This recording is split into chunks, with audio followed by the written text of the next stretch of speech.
Vou entrando, daqui a pouquinho a gente começa a live. Esperar as doutoras entrarem aqui também.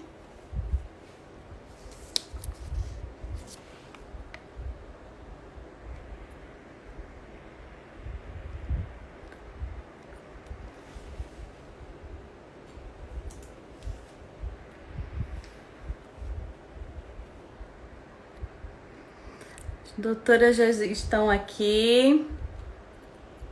Vou aceitar.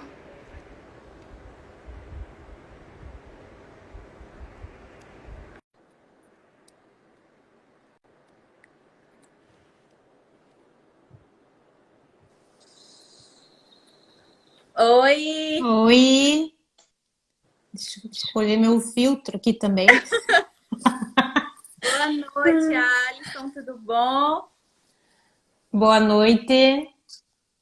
Ó, Mila tá pedindo um beijo, que ela é lá de Santa Catarina. Olha aí, Beijo. Jerusa.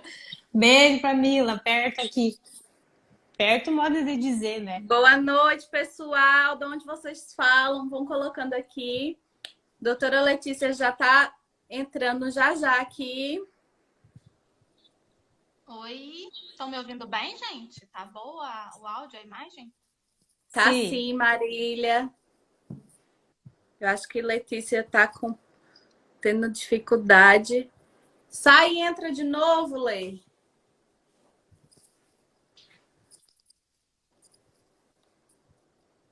Vamos aguardá-la, né? Oi, Fabrício, boa noite. Boa noite, Mari. Vão colocando aqui de onde vocês estão falando, porque como hoje estamos falando de vários estados, né? Pode ter gente daqui da Paraíba, gente de Minas, gente da Bahia. A gente quer saber de onde vocês estão nos assistindo.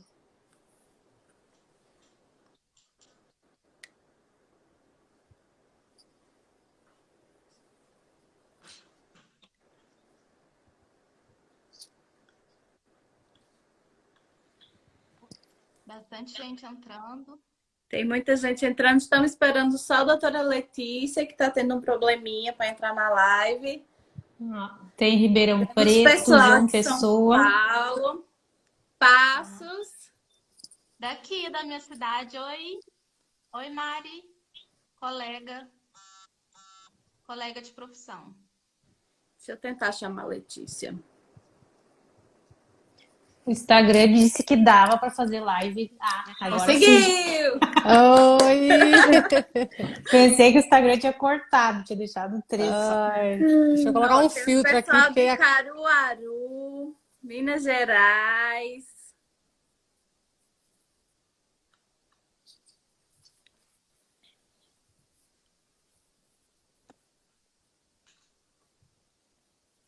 Do Conde. Conde. Então, meninas, vamos começar? Vamos sim, a gente já deu um tempinho para o pessoal ir entrando. E hoje nós vamos falar sobre um assunto que gera muita polêmica, né, doutoras? Com Primeiro eu vou certeza. apresentar aqui todo mundo. Eu sou Karine, a maioria já deve me conhecer, sou advogada, atuo aqui na Paraíba e também no estado de Pernambuco. Temos aqui do meu ladinho doutora Jerusa, ela é advogada lá de Santa Catarina.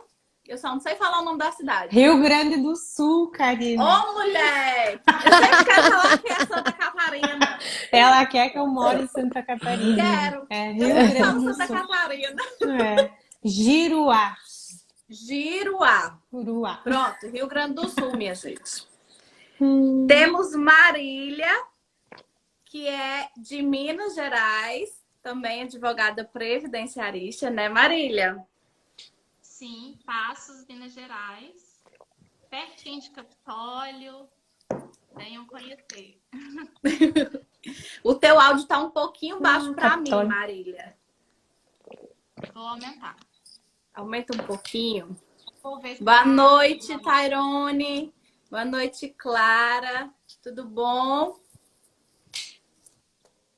E também temos doutora Letícia, que ela mora aqui pertinho de mim, né?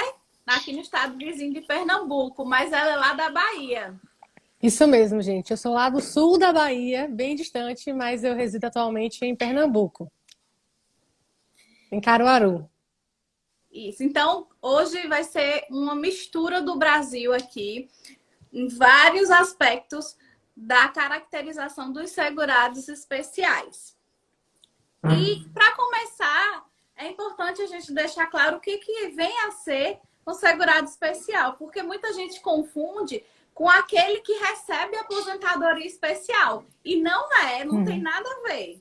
O segurado especial, ele é aquele agricultor que tem uma terrinha que se mantém daquilo que ele cultiva. Ele também pode ser o garimpeiro, o indígena e também o pescador artesanal. Esses segurados são os que a gente considera como os segurados especiais. E eles, por viverem numa condição que eles praticamente plantam para sobreviver, ou então pescam para sobreviver, eles não contribuem com o INSS. E eles têm direito a alguns benefícios, né, pelo INSS, apesar de não contribuírem. Oi, Elvis, tudo bom? E hoje a gente vai tratar justamente sobre esses segurados. Porque para eles terem direito a algum benefício, eles têm que comprovar que são agricultores, que são pescadores.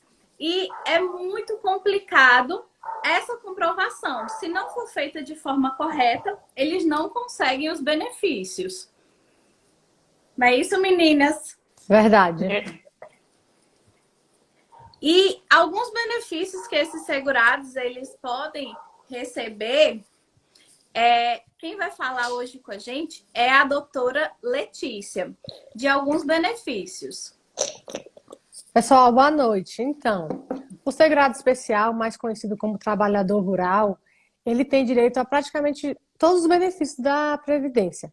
Ele tem direito a salário maternidade quando mulher, tem direito a aposentadoria rural, a auxílio-doença, a pensão por morte, todos os direitos que englobam a Previdência, o segurado especial trabalhador rural tem direito.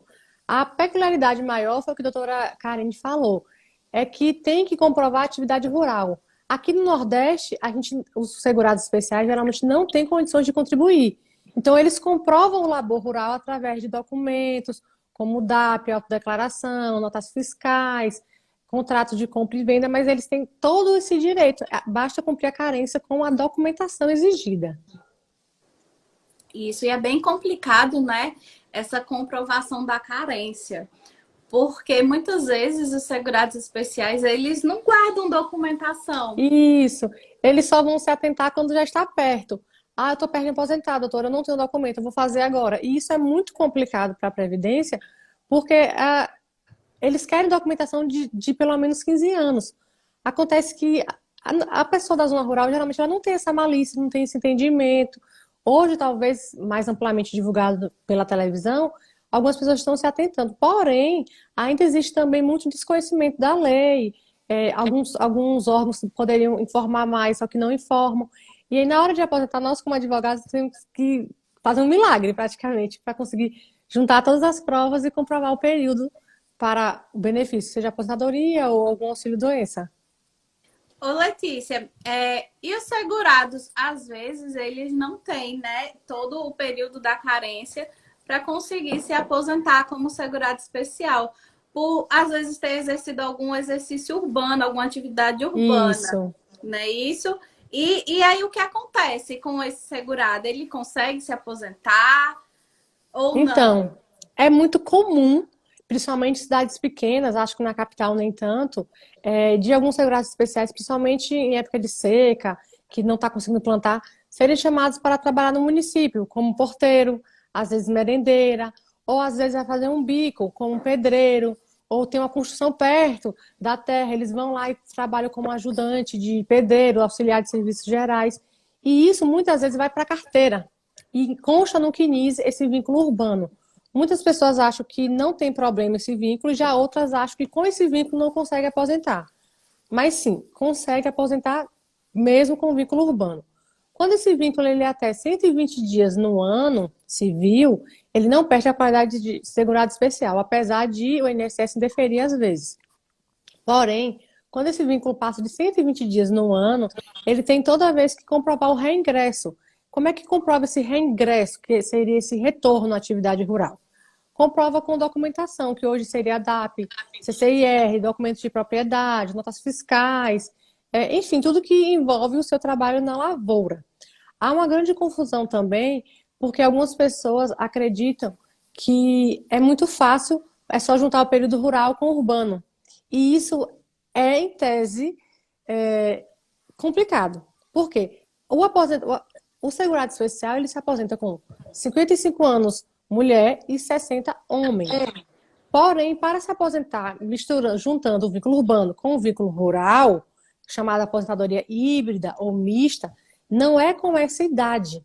Então, para juntar o período rural com o urbano, tem que cumprir uma faixa etária diferenciada, que é 61 anos mulher hoje, em 2021, e 65 anos homem. Então, não basta juntar os dois vínculos e comprovar. Tem que ter a idade, que é diferente quando você é só segurado especial, a idade é 55 e 60 anos.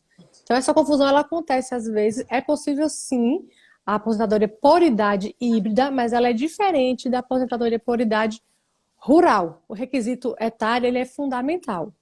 Tem outra questão também de pessoas, principalmente no interior, aqui no Nordeste, de quando eram jovens ou adolescentes, trabalhavam na roça com o pai, com a mãe, tinham terra, e aí, com o passar dos anos, conseguiu ou fazer uma faculdade, ou passou em algum concurso, ou trabalha fixo como urbano, e na hora de se aposentar, esquecem de juntar esse período anterior. Esse período anterior de 1991, que é do advento da Lei de Benefícios, a 8.213, ele pode ser somado a todo o período de aposentadoria sem que precise indenizar. Então, isso é relativamente novo e é muito interessante, porque às vezes algumas pessoas não conseguem se aposentar por causa de meses. E aí esquece que lá atrás trabalhou. E essa comprovação, claro, ela tem que ser feita através de documentação, geralmente dos pais, porque se você era criança antes de 91, tudo seu é relacionado a seus pais. Até, doutoras, eu já vi casos, quando acontece essa saída para ir trabalhar, já peguei casos que foram negados porque no retorno o INSS exigiu do segurado que tivesse um documento em nome próprio e não aceitou mais os documentos em nome dos pais. Né? Mas é Ele complicado, saiu, né? E daí voltou a trabalhar normal, mas o INSS não aceitou porque os documentos não estavam no nome dele. E é muito complicado. Pode falar, Letícia. É muito complicado, porque se hoje em dia os pais que trabalham na zona rural já não têm documentação para si, a pessoa vai ter antes de 91 documentação em nome próprio, sendo criança ou adolescente, é totalmente desarrazoado do INSS esse posicionamento. Mas como vocês sabem, eu não sei se todos que estão acompanhando sabem, a gente consegue flexibilizar isso na via judicial. Isso. Até porque pela questão... Pode falar. Pela questão do registro, principalmente para a mulher, quando ela vai se aposentar, que ela é agricultora. Porque geralmente todos os documentos são no nome do esposo. Então, quando ela vai aposentar, não tem um documento no nome dela. É verdade. Vocês já viram casos assim. Isso que a doutora Jerusa falou é verdade. Eu tô até, inclusive, com duas para fazer essa semana e tá lá como do lar. Quando está do lar, porque antigamente não tinha definido uma profissão para as mulheres, principalmente naquela época, 90, 80 e pouco, não tinha. No INSS, infelizmente, é mais difícil. Só que na via judicial, graças a Deus, os juízes têm entendido que do lar, quando a gente junta outros documentos em nome do esposo, porque o esposo, ele tem a propriedade da terra, os documentos, a mulher, quando casada, em tese, quando não há prova negativa, ela tem a mesma condição do esposo.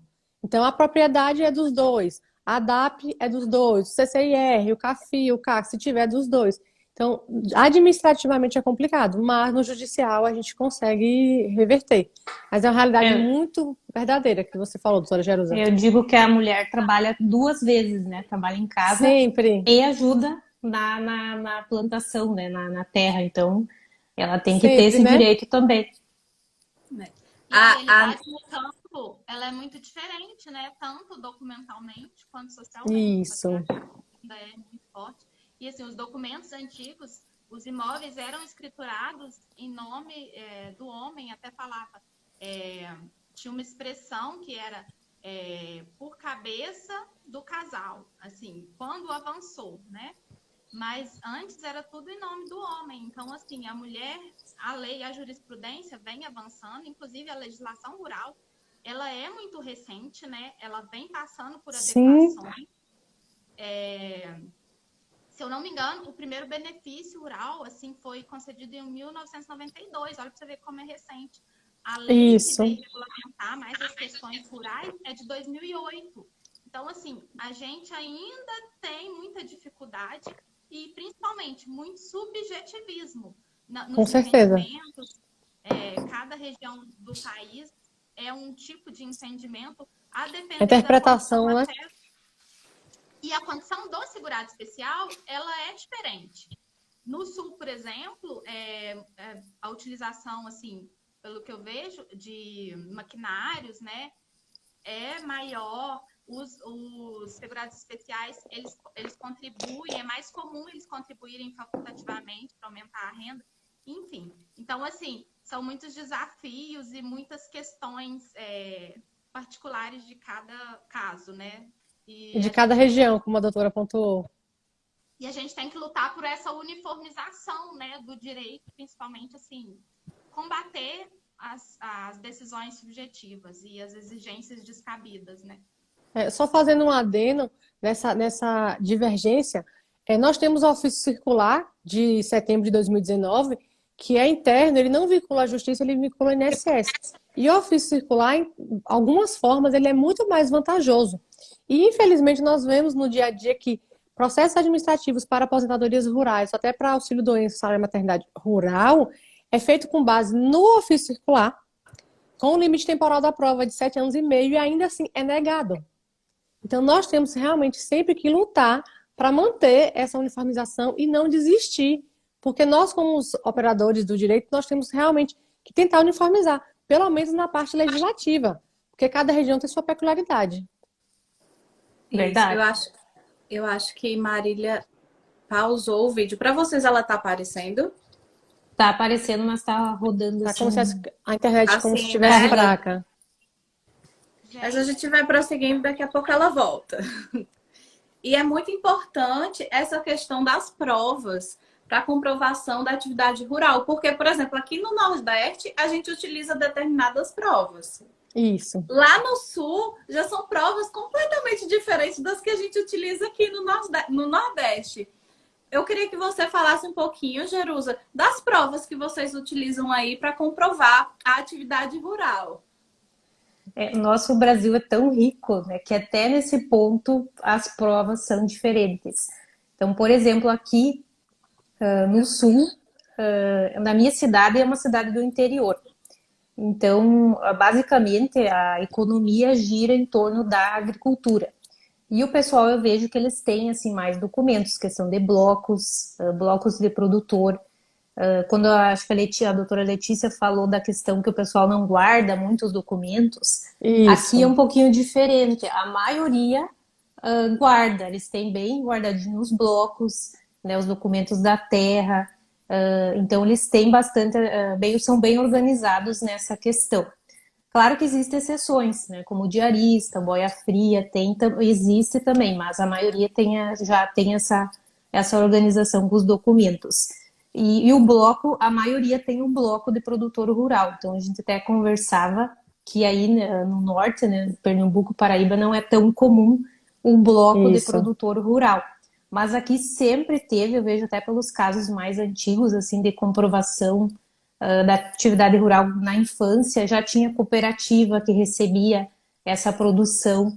Então o pessoal planta bastante soja, milho, agora até essa semana é a semana de safra, então o pessoal tem essa organização e tem um local já destinado, né, para vender essa produção. Então é bem organizado, né, doutora? É bem diferente do que temos aqui, então. Muito diferente do que a gente tem aqui. Às vezes a gente não tem um documentozinho antigo, não tem nada.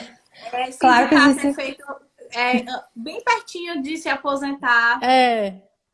Tudo perto. Pode Inclusive, falar, doutora Jerusa, aqui no Nordeste, até mesmo algumas pessoas falam, pega a certidão de nascimento, de casamento. Até isso, às vezes, eles não acham e é necessário pedir a cópia do inteiro teor no cartório, porque nem o original em casa não tem mais. É bem diferente mesmo a realidade. Assim, a maioria tem blocos, mas os que não têm blocos, a gente procura, então, utilizar outros documentos.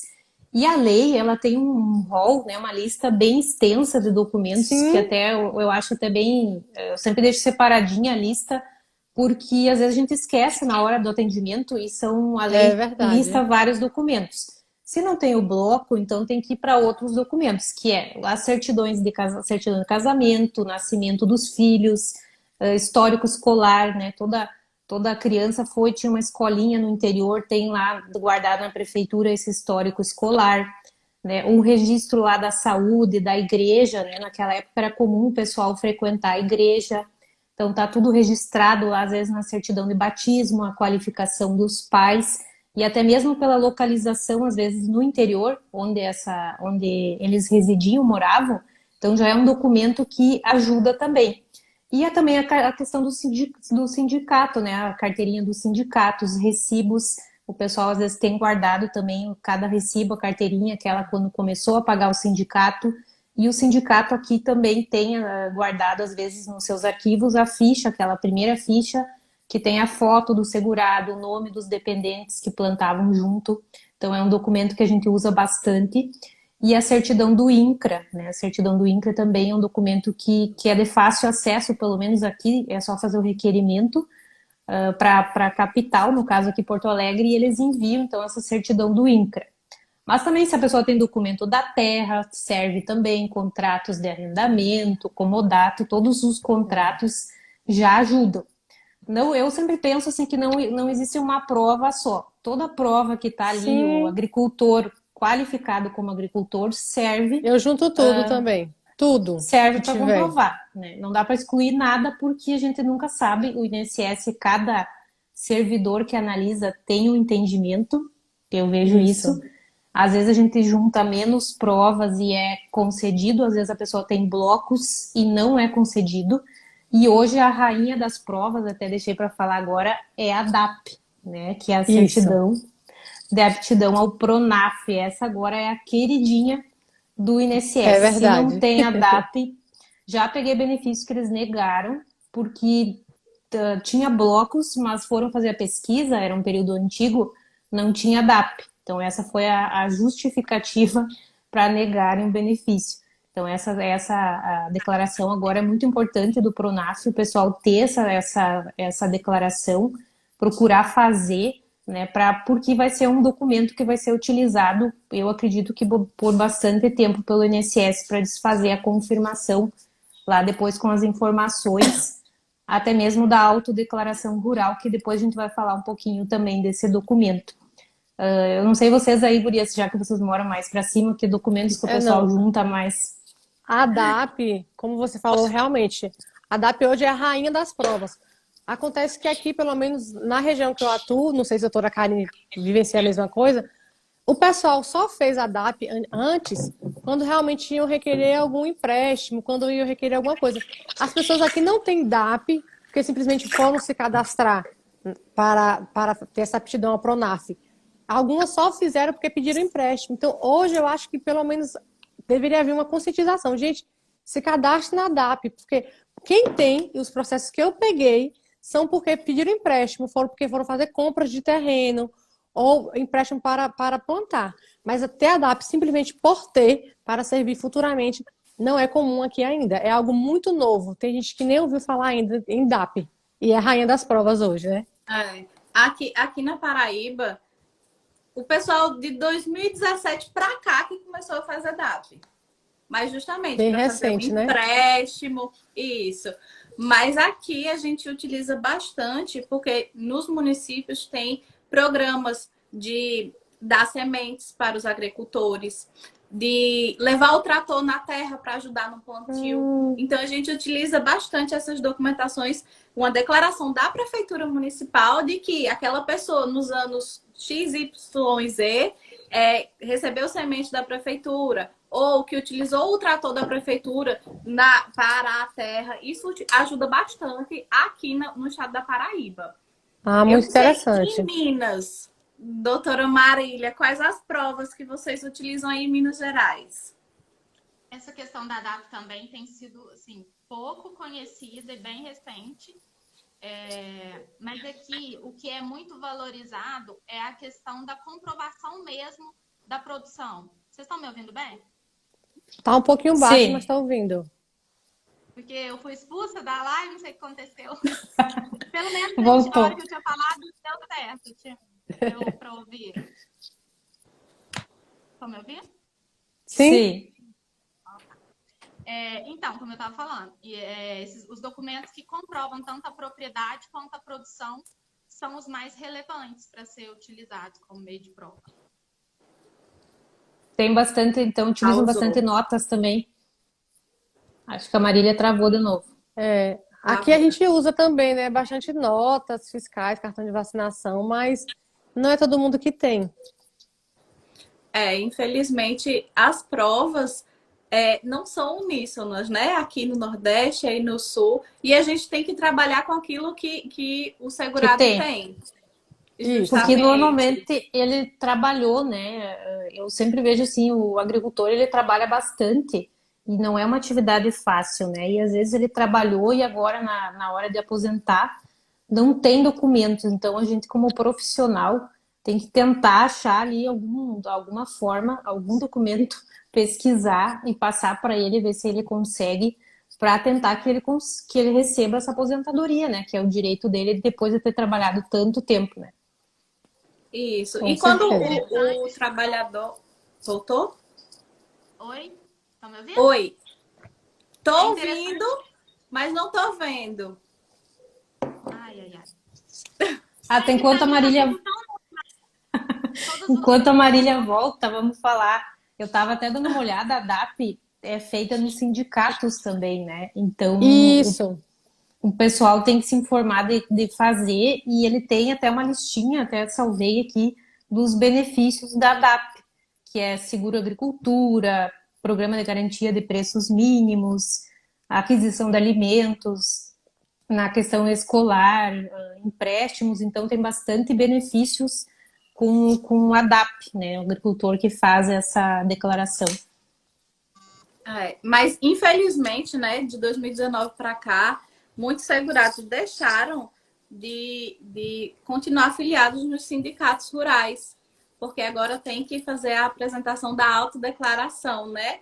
Mas, por incrível que pareça, quando se dá a entrada sem qualquer documento de que o segurado já foi filiado ao sindicato, o INSS não reconhece. Né? Pedem. Faz exigência pedindo. Eu sempre tenho junto. vontade. Quando tem, eu sempre junto. Mas eu tenho particularidades com sindicatos de alguns processos que eu peguei. Porque alguns eles deram entrada de forma totalmente, vou usar a palavra equivocada. E aí algumas pessoas ficam chateadas, porque, poxa, eu fui no sindicato, paguei e fizeram errado, porque infelizmente alguns fazem errado. Não sei se é a quantidade, se é a falta de informação. E aí acharam essa brecha de não ser mais obrigatório pagar o sindicato, mas graças a Deus muitas pessoas, pessoal mais antigo, tem a comprovação da carteirinha antiga. Agora, a declaração em si, a justiça não tem aceitado muito como prova relevante, mas a carteirinha, porque a carteirinha geralmente é aquela prova de filiação anterior, em 90, às vezes até em 80 e pouco. Mas assim, eu acho que deveria mesmo haver conscientização da DAP, tanto na televisão quanto a gente nas redes sociais. E o sindicato deveria informar, porque eu vejo pessoas que falam assim, não, nunca ouvi falar em DAP. E eu sou filiado ao sindicato. E eu fiz pelo sindicato administrativo e veio procurar o advogado judicial. Então, assim, é um trabalho que tem que ser assim de formiguinha mesmo. Até a doutora aqui agora passou o nome, Gabriela. Pegou, Gabriela, Karine? isso. Ela Nunca tá tive. perguntando se a gente já teve algum caso de fraude. Nunca tive. Eu já tive, mas não foi culpa do segurado. O que aconteceu aconteceu há alguns anos aqui em Pernambuco. Uma agência específica do INSS pegava alguns segurados e muitos que não eram agricultores, a maioria era, mas muitos não eram. E determinado servidor acabava concedendo de bolo os benefícios rurais, a aposentadoria para todo mundo. E várias pessoas foram chamadas ao INSS por indícios de irregularidade, indício de fraude. E aí eles tiveram que comprovar que realmente eram agricultores. Só que muitos benefícios foram cancelados. Então o segurado teria que fazer o quê? Entrar na justiça para reaver o benefício e também para não ter que pagar, devolver ao INSS os valores que ele tinha recebido da aposentadoria. Então, isso chegou a acontecer. Teve uma operação da Polícia Federal aqui em Pernambuco. Tem muito tempo, Karine? Eu acho que foi em 2011, 2012, Eu lembro, por aí. alguma coisa. Por aí. Então, tiveram vários segurados que perderam seus benefícios por causa de alguns outros que não tinham direito e receberam a aposentadoria rural. Mas são casos, assim, esparsos. São poucos casos que eu já vi de realmente fraude, de cancelamento de aposentadoria. Mas acontece. Tem que ter atenção sempre nos documentos, né? Olhar bem se é um documento original, se é um documento que não foi, às vezes, alterado. Então, isso tudo tem que... Mas eu nunca tive, assim, os meus, pelo menos aqui, o pessoal é bem cuidadoso nessa questão dos documentos e nunca tive casos, assim, de ter um documento falso. Eu também nunca tive, não. Não é nem questão não. de documento falso, não. É questão de que Foi a a fraude aposentadoria dentro do era INSS. concedida, era dentro do INSS. Sim, O problema era no INSS. INSS. Entendi. Não A era o pessoa segurado, até tinha documentos, mas não tinha muitos. E era concedido igual. Isso. O Entendi. problema não era os Entendi. segurados, era o INSS. A determinado agência do INSS, entendeu? Concedia, tinha Entendi. um documento só que era concedido. Até falando dos documentos, hoje de tarde eu recebi a pergunta, enquanto a Marília volta, a questão de quem só pagou o sindicato, se consegue se aposentar. Só pagando o sindicato é muito difícil se aposentar, porque é uma contribuição para o sindicato, não é uma contribuição para o INSS. E depois que a questão do sindicato, os documentos a declaração do sindicato não é mais um documento obrigatório, fica mais difícil ainda de se juntar só do sindicato. Então é bom reunir outros documentos. Eu entendo que processos mais antigos, benefícios mais antigos, provavelmente foram concedidos só com a declaração do sindicato, mas nos últimos anos é bem difícil de conseguir só com a declaração e recibos do sindicato. Tem que ter outros documentos. É muito complicado mesmo, doutora Jerusa. Inclusive, tem se comentado, né, entre nós previdenciaristas, que alguns professores têm dito que só com a DAP, uma DAP para 7 anos e meio, outra DAP com 7 anos e meio, que juntando as duas ficam 15 anos, só a DAP já é suficiente. Gente, isso pode ser verdade na teoria. Pode ser na teoria, mas na prática não funciona. vai. Tudo bem que a DAP, como a doutora Jerusa falou, é a prova rainha hoje, é a mais forte. Mas só a DAP, sem um documento de registro, sem, sei lá, nota fiscal. Documento de posse eu não digo, porque às vezes a pessoa não tem a terra, né? É meeiro, é comodatário, enfim. Só a DAP não existe, como também não existe só a contribuição do sindicato rural ou só a carteirinha. Tem que ter provas, nem que seja de filhos, ou até notas fiscais mais antigas, que dê para ver pelo papel, até pela validade da nota fiscal, que é coisa mais antiga. Porque isso aí é ilusão que estão vendendo na internet. O pessoal comenta, né? O golpe tá aí. Tá aí quem quer. É desse jeito. Vamos ver se é assim. Estamos te vendo, Maria, só que o áudio está um pouquinho baixo. Tenta erguer o volume do teu celular, o volume dele do celular, quem sabe é. Ai, ao vivo tem dessas coisas. É o tio Zuki, né? Tá querendo tentando cair derrubar a aqui nossa live. mas não vai conseguir. Marília, já que tu tá aqui, pelo amor de Deus, antes que trave de novo, fala um pouquinho pra gente da autodeclaração, que agora ela é importantíssima, né? De 2019 para cá. Exatamente. A autodeclaração, ela é um pouco assim, vista como um mero formulário, às vezes até negligenciada, mas ela é importantíssima, ela é obrigatória e ela é indispensável para a comprovação da atividade rural do segurado especial. E é muito importante, na hora do preenchimento, se atentar a alguns aspectos, porque o preenchimento errado pode, né, além de acarretar o indeferimento do benefício, comprometer, né, toda a questão aí do segurado com as informações inverídicas, enfim, tem que estar tudo muito... Tem que estar coadunando com a documentação e com o CNIS. Então, assim, a primeira coisa para preencher a autodeclaração é verificar essa questão do CNIS com os documentos, para que não tenha nenhum ponto que fique controvertido, certo? E, assim, a autodeclaração, ela veio para substituir a entrevista rural. Antes era Verdade. uma entrevista e agora ela serve como um depoimento do segurado. É importante que eu vou falar aqui alguns aspectos importantes, porque assim, o preenchimento da autodeclaração, ele vai se dar de acordo com a condição perante o imóvel, a condição do segurado especial perante o imóvel. Mas alguns aspectos que deve se atentar. Um deles é que o produtor rural, né, o segurado especial, ele não pode se declarar como arrendante, né? Se ele se declarar como que está arrendando a terra, não descaracteriza a questão de segurado especial. Outro aspecto é o seguinte, se atentar para que, se existe 2 períodos, por exemplo, se o segurado especial trabalhou com a sua família, né, durante lá um certo tempo, mais novo, e depois ele casou e trabalhou também exercendo atividade rural com o cônjuge. É importante fazer 2 declarações, para que não fique caracterizado todos no grupo familiar. Não fique confuso, né? É uma ótima dica essa, doutora Marília. Ótima mesmo. Pode dar uma confusão perante o grupo familiar, né? Colocando todos no mesmo bolo.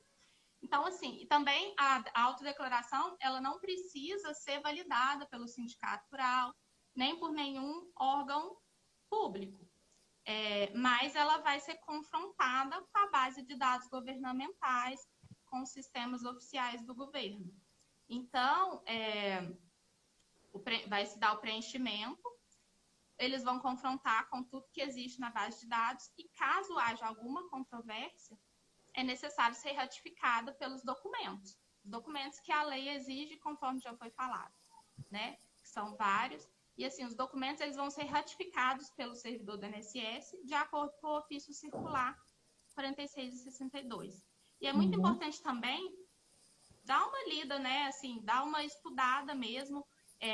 O ofício circular 46, ele é a bíblia no servidor no que se refere a essa questão do segurado especial, da autodeclaração.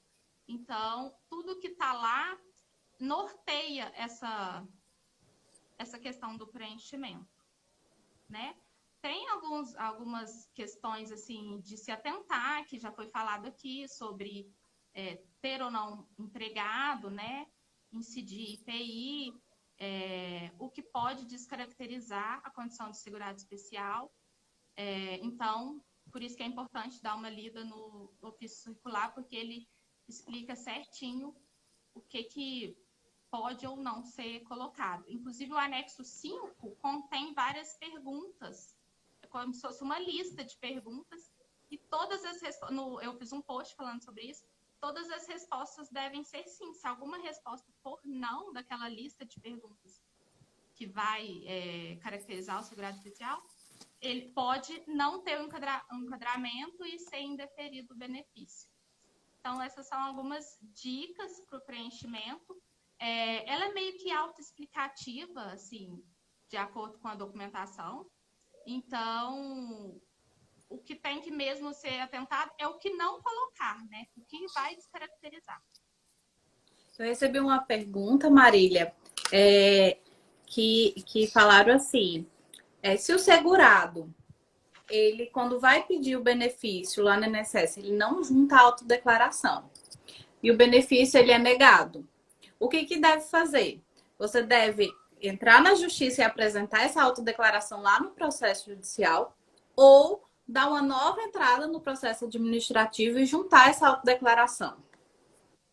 Ela não foi juntada, né? Não. Inicialmente no requerimento. Então, assim, com certeza o juiz vai pedir, porque é um documento obrigatório hoje.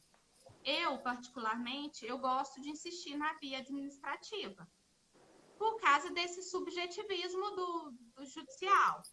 Então, assim, se existe a hipótese de uma revisão ou de uma reabertura, porque no caso, como ela é obrigatória desde 2019, o servidor ele deveria ter aberto uma exigência para que esse documento fosse apresentado. Seria o correto, né?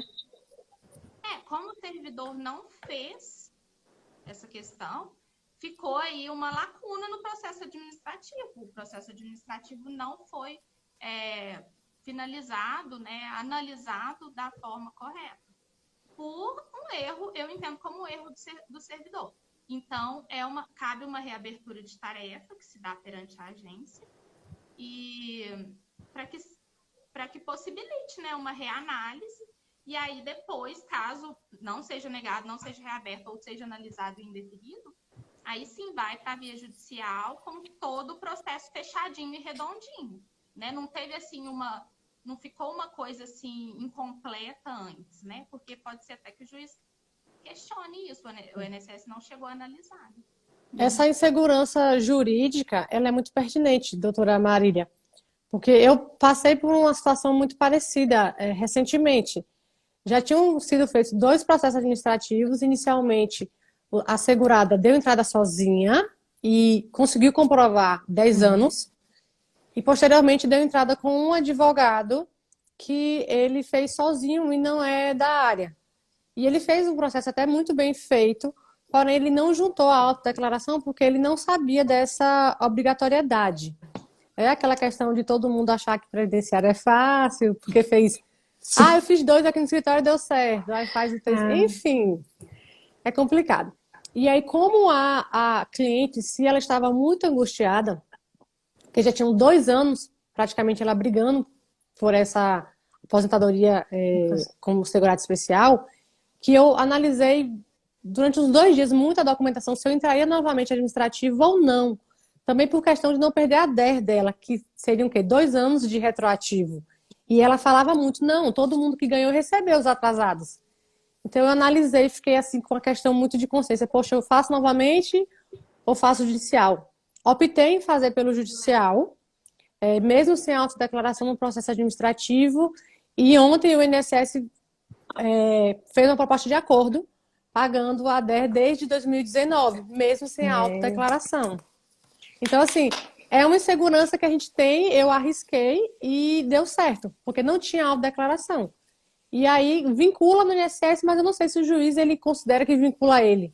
Se é o entendimento particular dele, ou até o INSS poderia ter exigido. Não, foi feita a proposta, mas eu fiz assim realmente com um pouco de dúvida, porque eu não queria perder a DER de 2019. E até porque eu acredito até, Letícia, que porque foi feito até por um profissional, às vezes até o juiz que vai analisar vai dizer, mas foi feito por um advogado, como é que não juntou, né, o documento? Quando é feito por um advogado, eu acredito que a cobrança é maior na análise do processo, porque foi feito por alguém que teria que ter juntado, né? Então, inclusive o indeferimento constava lá no INSS que não comprovou a atividade imediatamente anterior à DER. E eu acredito que ele se referiu à autodeclaração, porque seria para comprovar até aquele momento da DER. E aí eu realmente não quis entrar novamente, porque iriam perder 2 anos de retroativo, uma pessoa que já estava angustiada, mas deu certo no judicial. Então, assim, é uma insegurança jurídica que a gente tem, que às vezes é favorável e às vezes não. Mas eu paguei para ver e deu certo. Graças a Deus deu certo. Mas eu acredito que quando é um requerimento que não foi juntado à autodeclaração antes de 2019, não tem problema algum Não, levar para o judicial, porque mas não foi já era depois. exigido, né, na época. Mas no teu caso, já tinha sido feito em 2019, né, quando tinha E exigência. refeito em 2020. Então foi um tiro certeiro. Foi na dúvida, mas foi certeiro, né? Foi na dúvida, não foi, né? Porque a minha petição judicial, ela foi praticamente assim, desenhada. Eu botei todos os documentos, desenhei, fiz planilhas, botei setinhas vermelhas, assim. Foi algo do tipo assim, excelência, pelo amor de Deus. Ela não tinha nenhuma... Olha, lê. Para a sua explanação detalhada, né? Eu acho isso muito importante, a narrativa ser convincente para o juiz, todos os detalhes ser minimamente explicados e também o bom senso do juiz aí conseguiu vislumbrar toda a situação. E essa questão de narrativa é muito importante, por isso que eu falei de estar tudo muito alinhado. Porque, assim, olha para você ver uma questão assim, que parece boba, mas que pode comprometer todo o processo. O endereço colocado na autodeclaração. Porque a gente sabe que a lei fala que o segurado especial ele tem que morar ou na propriedade rural ou pode ser na urbana próxima, que seja na zona limítrofe. Então, se ele coloca um endereço urbano em outro local, eu tive um caso que o segurado colocou a residência do filho, que é em outra cidade. As cidades são perto, cerca de 80 quilômetros, mas não está na zona limítrofe da propriedade rural. O benefício foi indeferido. Foi negado. Então, assim, ele entrou sozinho, né, sem advogado, colocou ingenuamente para fins de correspondência e o INSS falou que a base de dados governamentais estava corroborando a atividade rural, assim, tinha elementos, mas por causa do endereço. Do endereço. Então, endereço local de nascimento, que às vezes a pessoa morou a vida toda ali. Então, assim, é importante fazer uma narrativa envolvendo toda a situação de modo com que não haja nenhuma controvérsia, que tudo esteja alinhado para que você possa argumentar também depois. E essa questão até do endereço, o pessoal esquece que hoje tem um banco de dados que o INSS pesquisa.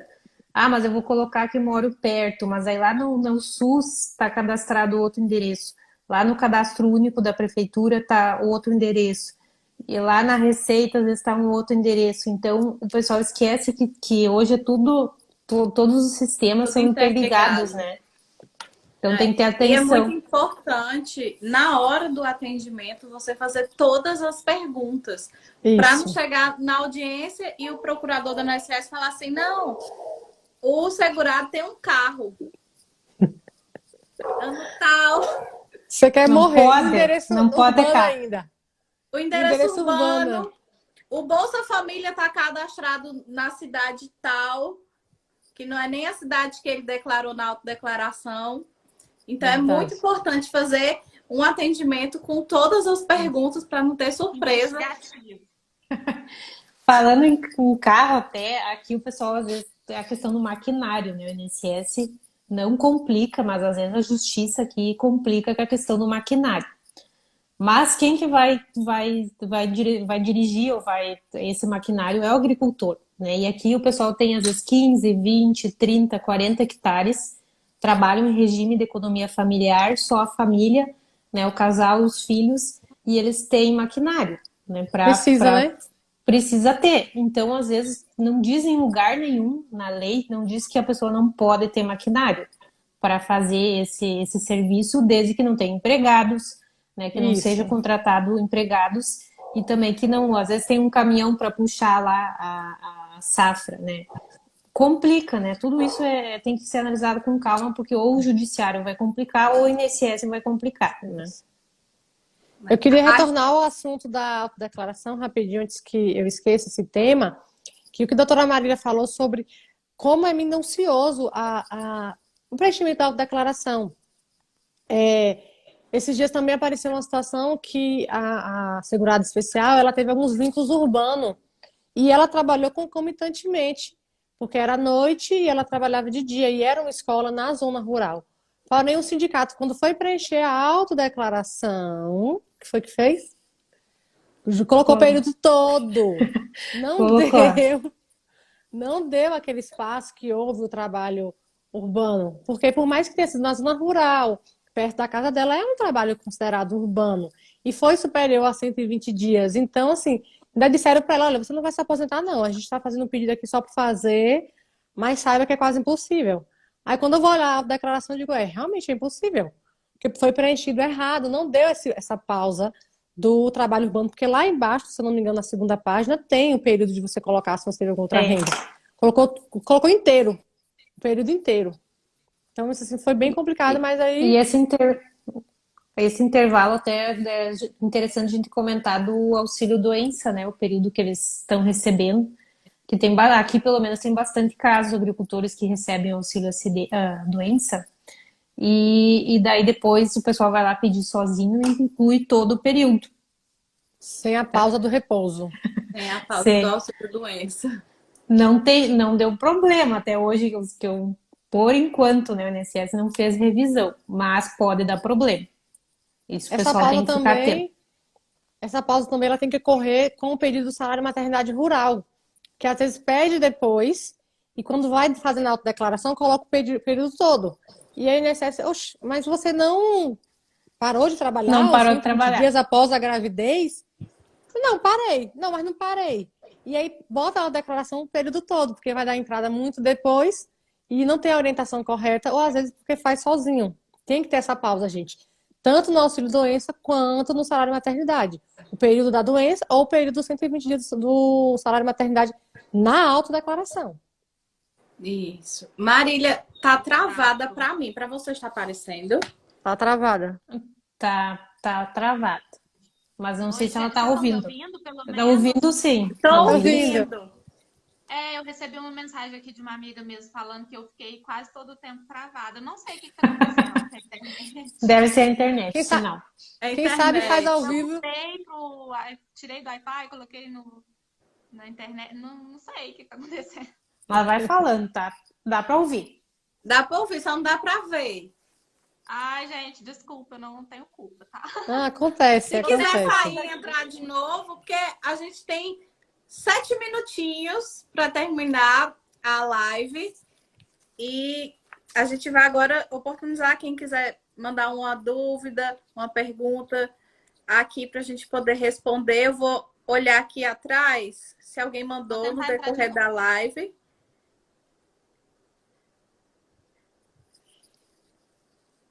Para a gente poder responder. Enquanto a doutora Karine procura, doutora Jerusa, você aí do Rio Grande do Sul. Então, quer dizer que os segurados especiais aí, eles têm uma condição financeira muito diferente do que nós estamos acostumados cá no Nordeste. Pelo que eu percebi, conversando, trocando uma experiência com vocês, é uma realidade bem diferente. Até a questão dos documentos, a quantidade de hectares, né? Normalmente eles têm o documento da terra. E são áreas maiores, então é bem diferente a realidade. Até não dá pra gente reclamar muito aqui no Sul, então, pela questão dos documentos. E eu fiquei pensando, depois dessa nossa troca de experiência, como é difícil, às vezes, para um juiz ou até um servidor que pega um processo, que agora é tudo nacional, né? Não tem unidade específica. Né? Pegar um processo aqui do Sul e, ao mesmo tempo, pegar um processo daí. E se ele vai querer que sejam os mesmos documentos, algum benefício vai ser negado. Isso. E se começar a exigir as mesmas provas, vai ficar complicado, porque não tem, né? Aqui são uns documentos, e aí na cidade de vocês, no estado, é outra realidade do agricultor, né? Isso, eu acho que fica bem confuso. Nívia falou aqui que muitos agricultores, eles são analfabetos e não entendem os seus direitos. E pior que isso, realmente é uma realidade, né? Quando não é analfabeto, às vezes é semi-analfabeto. Consegue ler pouquíssimas coisas. E Nívia também colocou que ela utiliza muito a documentação da frente de emergência aqui no Nordeste. Eu acho que foi nos anos 80, salvo engano, quando iam abrir estradas ou então fazer poços. Então, pegava os agricultores para trabalharem nessas frentes de emergência. Então, a gente usa também aqui, quando o agricultor, né, trabalhou na frente de emergência, a gente utiliza a documentação. Pode falar, Marília. Desculpa te interromper.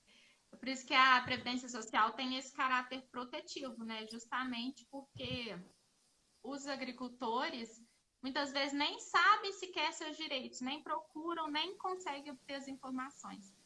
Então, a gente discutiu toda aí essa questão, né, de provas. Inclusive, nos atendimentos, muitas vezes eles falam que não tem o documento, e aí a gente tem que insistir.